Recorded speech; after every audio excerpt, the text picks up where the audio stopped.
Welcome to another Top 5 with Kris 05, guys. Today we're gonna talk about what are the best decks in Hearthstone in February. Right now, there are a ton of good working decks in Standard, so in this video I will try to tell you which are the best amongst them. If we have to be honest, my last top 5 is still pretty much on point, but there are plenty of other very good decks out there, so in this video I will feature those as well. I hope you guys enjoyed the first meta report for a whole class I did last time, and again, I would like you to drop a comment below and tell me which class you want me to make a full meta report for next. We already made Warlock, so write something else this time. Anyway, hope you enjoyed the video, and if you do, a like and a subscribe would really help. Now, let's get into the top 5.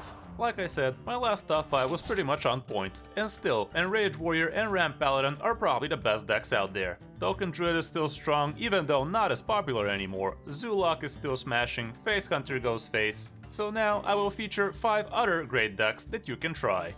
Starting off with Lifesteal Demon Hunter. This deck is one of the best decks out there, especially if you're very skilled with it, but it's no easy task of playing it optimally. It can do huge OTKs if piloted correctly, and it can clear board after board as well. But you really have to be smart about how you use your resources, because they are not endless.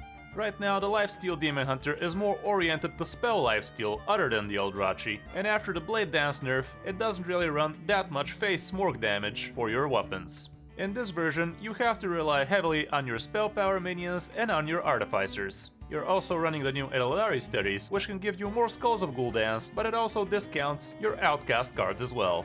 Some might actually say that this deck is tier free if we're solely relying on the meta report, but you have to realize this deck is really hard to pilot, and the masses of people pilot it very poorly, skewing the results heavily. If you really take in the time and pilot this optimally, you will be climbing very high in Legend with it as well. Now let's look at the matchup section. It's not too populated, but you can see that Control Priest is gonna be a problem. Other than that, everything else is pretty doable. For the Mulligan guide, here's what it looks like. Keep in mind that this is a slightly different deck from the one I'm featuring, just so we can have enough populated list so we can see better stats. The stats show that when you're first, you want to be keeping your Artificer and Double Jump. Skull of Gul'dan is also a good keep most of the time, and depending on the matchup, you might also want to be keeping your Froglaive and your Eldrazi Warblades. Eldari Studies also never hurts, but be careful about keeping Philosophy when you don't really need it early. It does allow you to play your Artificers more freely, but it also kinda clutters your hand, which is also something you really need to think about when playing this deck. You don't really want to be keeping your Il'gynoth or your Raging Fell Screamer, and Soul Cleave is probably not the best thing to keep as well. When going second, you will need to be answering a little more too. In this line of thinking, Acidic Swamp Ooze becomes better, and so does Immolation Aura. I still think Froglaive should be making the cut here, but the stats are like this. Spectral Sight as well, I think would be a fine keep, even if you're going first if it's already outcasted on the left side, but again, Soul Cleave, Il'gynoth and Raging are at the bottom. Is the deck worth crafting? Well, it's not too expensive, and the rotation is not gonna really hit it too hard, even though it will be losing its Raging Fell Screamer as well as its I-Beam, which are kind of important. But still, the deck will probably find a way to remain relevant even after the rotation. Other than that, Soul Demon Hunter and Aggro Demon Hunter are still going strong, and the Fell Demon Hunter is still somewhat relevant. Now let's look at Rogue. If we have to be completely honest, World Kick Rogue is the best Rogue deck right now. But since it is losing its main card, World Kick, as well as the lackeys, I do believe that this Stealth Weapon Rogue is better for you because it's not losing anything to rotation, it's faster, the price is not high, and the win rate is pretty much the same. Not to mention, it's simpler to pilot. You're running only 2 weapons in here, but you're also running a ton of weapon buffs, which make it incredibly easy to create a huge hero power dagger as well, which a lot of the time would be your correct choice. You're having 2 backstabs so you can control the board somewhat early, and you also have 1 sap for those pesky high taunts. You're running 2 Steel Dancers, even though I'm not a huge fan of them, and I would personally cut it down to only 1. You also have your Dr. Krasina for bigger weapons, and Jandice is in there as well because she is busted. The only new card from the mini set that we're using here is the Nitro Boost, and it's pretty huge. That is why you're also running the Southsea Deckhands, so you can utilize it even when you don't have a minion on the board. Here's what the matchups look like for Rogue. Token Druid will be a problem, Highlander Hunter is not gonna be too fresh, all the Paladins would be problematic, and also Enraged Warrior would be kinda hard. But other than that, you can see that everything else is green here. For the mulligan, when you're going first, here's what it looks like. You always want one sage with 1 or 2 good stealth minions, your weapon is always gonna be a great keep, and depending on the matchup, you also might want your backstab. Again, this deck is slightly different as you can see, but this way you get a better idea. When going second, the weapon becomes even stronger because you can coin it out on 2. If you already have the weapon, you might consider keeping Nitro Boost as well. And again, a stealth minion with a sage would always be a good keep for you. Backstab would still be a situational keep depending on the matchup. Never keep Eviscerate, Secret Passage, Self-See Deckhand, Dr. Crossinoff, and Steel Dancer too, unless you're curving out well into her. Like I said, this deck is not too expensive and it's not losing anything from the rotation, so it's definitely worth the craft. It is one of the best performing decks out there and it will remain the same after rotation, so I think you should be pulling the trigger on this one. I do assume that we're probably gonna see a Nitro Boost nerf at some point, but time will tell. Other than that, like I said, World Kick Rogue is still pretty good, Secret Rogue is awesome as well, and there are other Stealth Rogues and Weapon Rogues out there that are also doing quite fine. Now let's move down to Paladin. Like I said, Ramp Paladin is still killing it, but Pure Paladin is also pretty high on the Diamond to Legend segment. So here's what it looks like. This version is pretty cheap because it's not running Murger and Irel, but instead it's running 2 shot bots so you can have better early game. You have 1 Braggart as well here, because Silence and Sap are not so dominant in the game right now, but other than that, the deck looks pretty standard. You could consider fitting in a Barroth in here, if you feel you need him, but right now maybe the meta doesn't really warrant it. For the matchups, as you can see, Zulok is not gonna be your friend, and Ram Paladin is gonna be pretty hard as well. But other than that, it's gonna be pretty easy for you, especially if you're seeing many of the classes that are in green here. The mulligan is pretty simple. When you're going first, you're always gonna want your early game minions, first day of school, and some hand buffs. If you don't have an early minion, you might not want to be keeping early game buffs as well. Allura is also not a bad keep when you're going first, but usually you kinda wanna be curving into her, since in the end of the day, it's a 4-drop. When going second, the situation is pretty much the same. I'm not sure why the stats show that Allura becomes a worse keep in that case, cause in my opinion it kinda becomes even better, cause you can even curve it out on turn 3 if you keep your first day of school for her. Also Zealot and Truthseeker become a lot more keepable, but again, you would really want to be curving out into them. So don't only keep them if you don't already have 1s and 2 drops. Consecration is usually not gonna be a great keep for you, but again, if you're curving out into it and the class against you would get punished by something like that, in that case maybe it's not such a bad idea. Again, I think this deck is also kinda worth crafting. It's not too expensive, and it's not really gonna be losing all that much from the rotation either. The cards you will be losing would be the Zealot, Shotbot, and also the Lightforged Crusader. This kinda defeats the purpose of remaining pure, but if you're still gonna remain as a pure paladin, you might fit in Irel, even though maybe it's not gonna be so worth it with her. The deck still receives more support with new Librams and good cards to include in the deck, so I'm pretty sure that the core of this list will remain relevant even after April. Like I said, Ram Paladin is still probably the strongest Paladin deck out there, but it is gonna be losing both of its win conditions in April, so keep that in mind. Broom Paladin is also doing pretty good.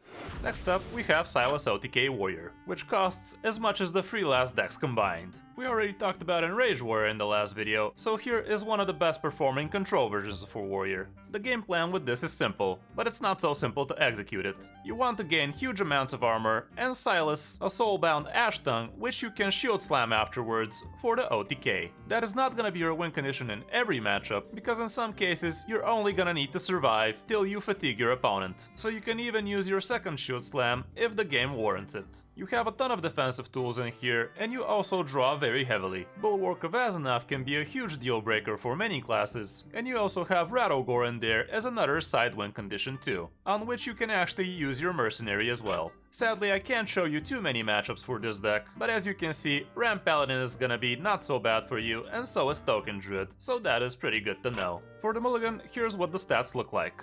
I'm not really sure why Silas is so high on this list, and I think it's not a great idea to be actually keeping it when you're going first. Ankar is gonna be pretty important. Depending on the matchup, Barroth could be pretty good, and if you don't have Ankar already, you might want to keep Sword Eater as well. When going second, things look a lot more normal, and Silas is at the bottom where I thought it should be when you're going first as well, so maybe it's some kind of a bug. But again, Ankar, Barroth, and Quartmaster would be your best bets. Risky Skipper and Armorsmith become a lot more keepable, even though you should be kinda greedy with them in most cases. Shield Block and Cutting Class will also help you out, and depending on the matchup, you might want to be keeping that Bladestorm too.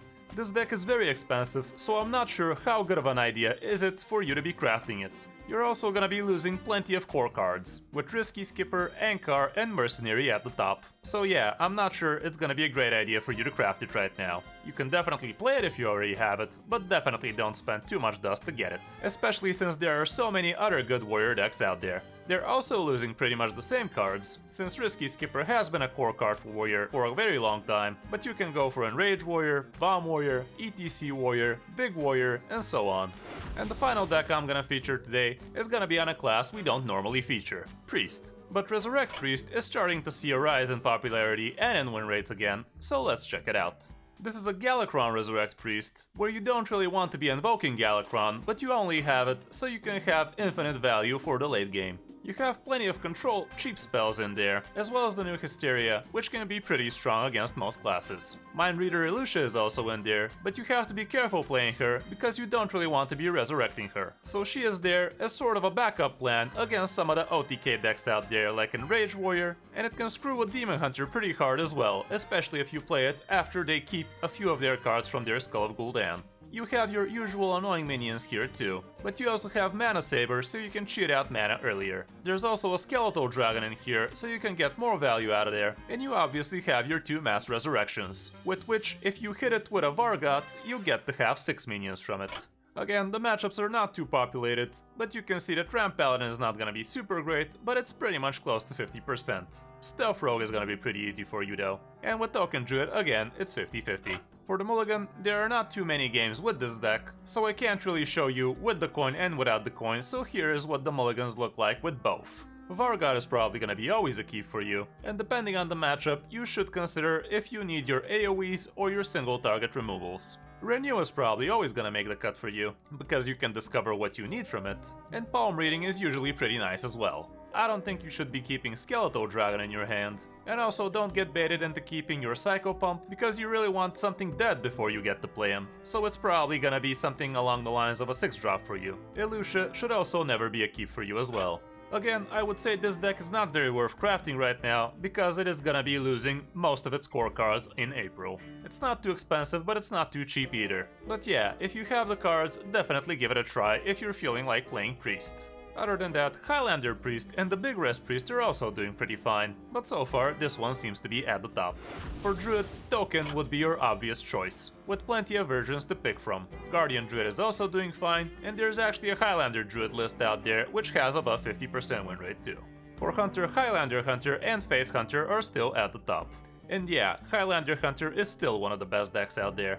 For Mage, we have Small Spell Mage, Secret Mage, and also Highlander Mage is also doing fine. With Shaman, you can go in several different directions, including spell damage, totem, control, aggro, evolve, and so on. And for Warlock, Zoolock is still at the top, but you can also check out the Control Warlock I featured in my last Warlock meta report. So that's gonna be it for this video, guys. Hope this helps you pick your next best meta deck. Don't forget to drop a comment below telling me what class you want me to do a meta report on next. And also drop a like and a subscribe if you still haven't. Thanks for watching, I'm Kris05, and I'll see you in my next video or stream.